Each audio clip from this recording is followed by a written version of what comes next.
Pemirsa, jajaran Polsek Kuta Malaka melakukan sosialisasi new normal dan adaptasi kebiasaan baru kepada masyarakat di wilayah hukumnya. Kegiatan dipimpin langsung oleh Kapolsek Kuta Malaka, Ibda Zulmahrita. Ya, inilah artis belakang layar nih, Kak Su. Sosialisasi new normal dilaksanakan personel Polsek Kuta Malaka dengan berkeliling ke desa-desa yang ada dalam kecamatan tersebut. Dari pusat-pusat kerumunan massa seperti pasar, warung kopi, dan fasilitas publik lainnya.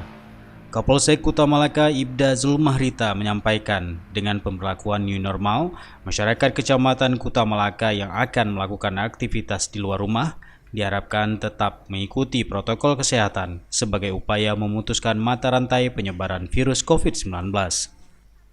Sosialisasi new normal dan adaptasi kebiasaan baru dilaksanakan melalui dialog dan penempelan stiker imbauan mengikuti protokol kesehatan.